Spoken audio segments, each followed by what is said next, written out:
चलो पूछो भाई, मैं तो जा रहा हूँ बोरा जी के। आज जा रहे हैं 3-4 दिन के दौरे पे। आज तो रायगढ़ में बहुत सा पहला तो ये है कि आज बोरा जी के आज 13वीं कार्यक्रम है, उसमें सम्मिलित होने हम सब जा रहे हैं। साथ ही आज रायगढ़ और बिलासपुर, कोरबा, जांजगीर और जीपीएम ये सभी डिस्ट्रिक्ट होगा और एक जिला हमारा मुंगेली छूटेगा। उसमें नेक्स्ट जब अपन करेंगे बेमेतरा, कंवरधा, तो उस समय मुंगेली के भी कार्यक्रम बनाएंगे। अभी कोई सवाल पूछना था? 2 कार्यक्रम इसमें बने आपके सारे जिलों में, कार्यकर्ताओं से चर्चा और अधिकारियों की बैठक। क्या समझा जाए, प्रशासनिक कसावट भी है और कार्यकर्ताओं से मुलाकात भी? देखिए, इसमें आप पूरे दौरे के देखेंगे तो सबसे पहली बात है विकास कार्यों के शिलान्यास और भूमि पूजन। दूसरी बात यह है कि जो हमारे काम चल रहे हैं उसके निरीक्षण भी, चाहे इंग्लिश मीडियम स्कूल बना हो तब, चाहे वो गौठान बनाए हैं तब, चाहे धान खरीदी केंद्र जो हमारे उसका निरीक्षण भी हम लोगों ने किया है। और इस समय अब जो हमारा नरवा का प्रोजेक्ट है उसे भी जहाँ जहाँ देखते बनेगा उसमें इस समय उसको भी किया जाएगा। और कोई वो केंद्र क्या टीम भेजने वाली है क्या? जैसे कल आपने बताया था कि वो बोनस को मानकर एक टीम ऑब्जर्वर से कुछ उसमें नया डेवलपमेंट कुछ उसमें हो रहा है क्या? देखिए, इसको इस बात को समझने की आवश्यकता है। 17 में ये जो पहला नियम ये था कि जो राज्य बोनस देगा उसका अनाज हम लोग नहीं खरीदेंगे। ये 2014 का आदेश। 2017 में रमन सिंह जी ने के कार्यकाल में 2 साल के लिए इसमें छूट दी गई थी, जिसके कारण से 2 साल 300 रुपया प्रति क्विंटल के हिसाब से बोनस दिया गया। और उसी छूट के आधार पर हम लोग जब सरकार में आए तो 18-19 में 2500 रुपये क्विंटल में धान खरीदी हम लोगों ने किया। फिर 19 में भारत सरकार ने हमें पत्र लिखा, चूंकि आप बोनस दे रहे हैं इस कारण से सेंट्रल पूल में आपका चावल नहीं खरीदा जाएगा। कई दौर की बातें हुई, पत्राचार भी हुआ, हम लोग जाके मिले भी, पासवान जी से भी, तोमर जी से भी और दूसरे मंत्रियों से मुलाकात की, लेकिन वो छूट नहीं मिली। और पिछले साल हम लोगों ने घोषणा की कि हम समर्थन मूल्य में धान खरीदी करेंगे, जो अभी भी जारी है। समर्थन मूल्य पिछले साल भी धान खरीदे थे, इस साल भी धान समर्थन मूल्य में ही हम लोगों खरीदी कर रहे हैं।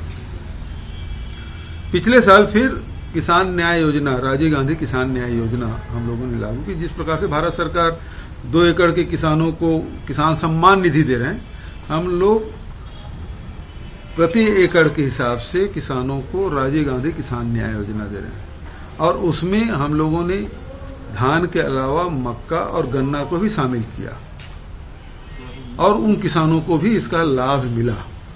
और 3 किस्त हम दिए हैं, 4था किस्त अभी देना बाकी है। तो ये दोनों को क्लब करने की बात कब उत्पन्न हुई? आप पुराना बयान रमन सिंह जी का निकाल लीजिए। वो बयान दिए थे कि धान खरीदी किए हैं, लेकिन अभी तक 1.5 साल हो गया उसको भुगतान नहीं किए 2500 रुपये के हिसाब से। तो ये जो बात वहां से निकली, हम तो समर्थन मूल्य खरीदी कर रहे हैं और राजीव गांधी किसान न्याय योजना के तहत किसानों को, जैसे केंद्र की योजना है या दूसरे राज्यों की योजना, उसी प्रकार से हमारी योजना है। और धान खरीदी क्विंटल के हिसाब से होता है और ये राजीव गांधी किसान न्याय योजना है, वो हम दे रहे हैं प्रति एकड़ के हिसाब से।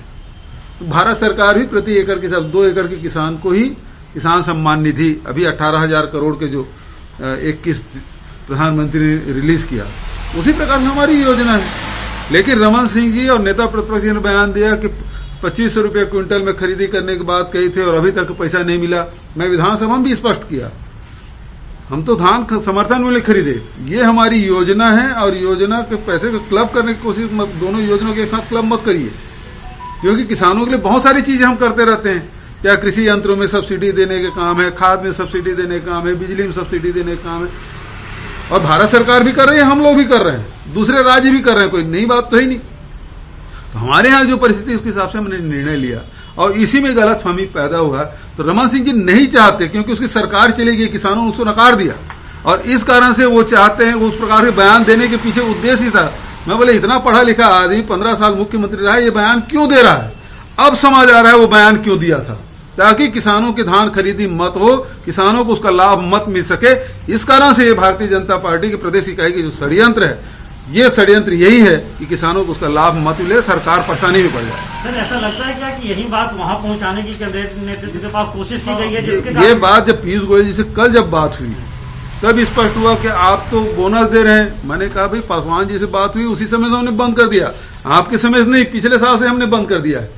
हम तो केवल समर्थन मूल्य में खरीदी कर रहे हैं। फिर हमने योजना लॉन्च की है, राजीव गांधी किसान न्याय योजना, उसके तहत हम पैसा दे रहे हैं किसानों को। ये दूसरी योजना है, तो हर राज्य करते, केंद्र सरकार भी कर रही है, वही हम कर रहे हैं। तो इस मामले में वो उन्होंने कहा कि वो जो खाद्य सचिव है उसको, उसके साथ एक बैठक कर दें, आपके अधिकारी स्तर पे सारी बातें क्लियर कर दें। जो हमने कैबिनेट में फैसला किया, जो विधानसभा में पारित किया है, जो योजना हम लोगों ने बनाई है, किस किस अनाज में हम लोग देंगे, उसके बारे में भी सारी डिटेलिंग है उसमें। तो कल सीएस से मेरी मीटिंग हुई है, और जैसे ही वो समय देंगे हमारे अधिकारी जाकर चर्चा करेंगे। भारत सरकार आना चाहे तो आगे देख ले। अभी किसानों के खाते में पहले साल हमने दिया था, सबके खाते में 2500 रुपये के हिसाब से पैसा गया है, इसमें कोई संदेह नहीं। लेकिन पिछले साल से केवल समर्थन मूल्य में जो पैसा है वही पैसा किसानों के खाते में गया। और इस साल भी अभी जो 48 लाख मीट्रिक टन हम धान खरीद लिए हैं 12 लाख किसानों के, अब जो पैसा जा रहा है किसानों को, वो समर्थन मूल्य के हिसाब से ही 1866 उतना ही ना 1868 रुपया प्रति क्विंटल के हिसाब से किसानों के खाते में जा रहा है, उसमें कोई अतिरिक्त पैसे नहीं जा रहा है। तो ये जो गुमराह कर रहे हैं, और इसके कारण से हुआ, ये पहली बार ऐसा हुआ है कि एफसीआई हमको अनुमति, एफसीआई में चावल जमा करने की अनुमति नहीं मिली, और इस कारण से राइस मिलर एफसीआई में चावल जमा नहीं कर रहे हैं, और उसके कारण से जो सोसाइटी के जो धान है उसका उठाव नहीं हो रहा है। सोसाइटी में पूरा धान जाम हो गया है, और ये केवल ये रमन सिंह जी के गुमराह करने के कारण से, भारतीय जनता पार्टी के लोगों की गुमराह करने के कारण से स्थिति बनी। अब गलतफहमी दूर हो गई माना जाए, बातचीत जैसे अभी तो मीटिंग करने बुलाए हैं, मैं समझता हूं कि क्लियर हो जाना चाहिए। प्रधानमंत्री से भी बात हुई, तो जो एफसीआई में जो चावल लेना है वो ले ले। प्रधानमंत्री से भी हमने बात की है, और पीयूष गोयल जी से कई दौर की बात हुई है, और अधिकारियों से बात करने के लिए बात उन्होंने कही है। हमारे